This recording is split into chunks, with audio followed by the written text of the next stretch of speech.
So, ayan na guys. Pwede na yan guys. Luto na yan.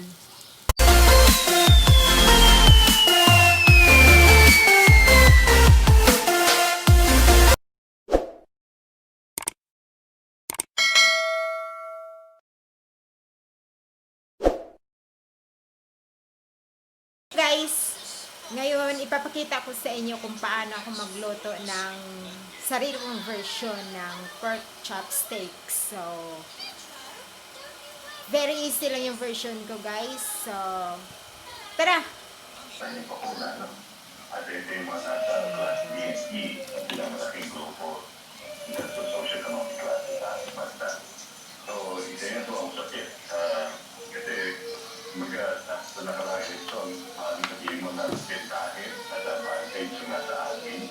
Pero kung ang kanilang performance habang nalalapit ang eleksyon, ay hindi ito makakatulong. Hindi na mangyayari. Natin a survey on the presidential candidate, possible presidential candidates. Pero siya po ay Davao Mayor lamang.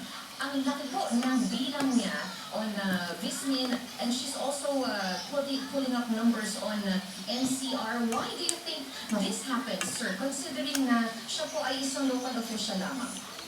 Ang kanyang apelido ay Duterte, ang kasalukuyang Pangulo ay Duterte, nationally prominent ang pamilya.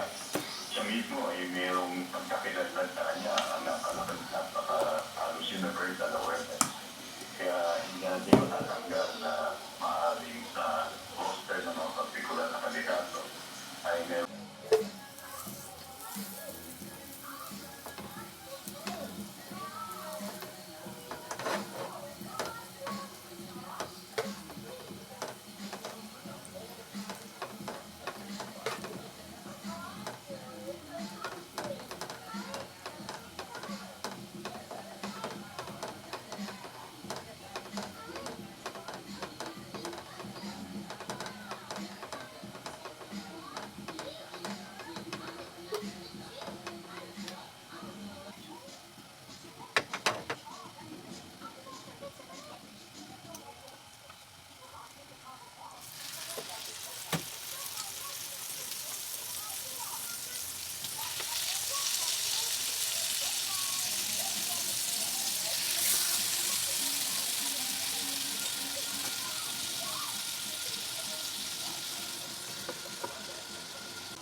After 5 minutes guys, lagay na natin yung ano,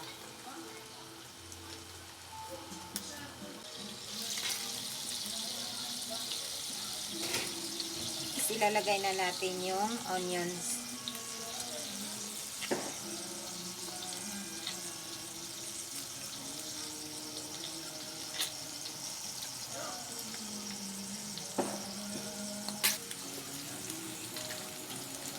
Sabay na natin. Tapos, saka na natin ilagay yung tirang sauce.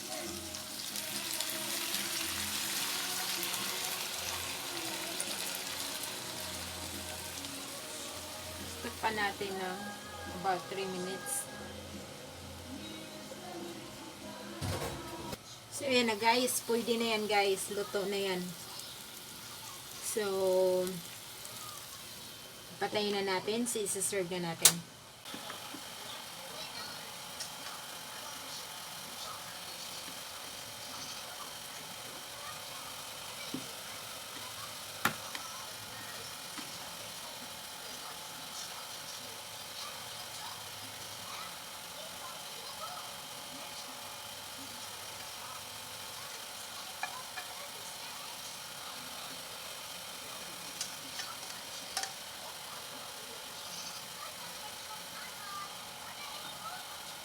Lang natin to.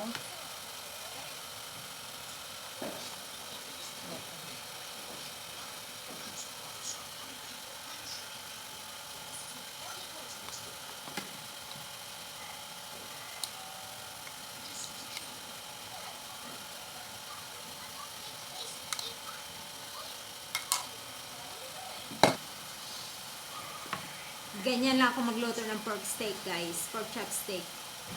Sobrang tasty niya po. So, let's start to chik-chak now.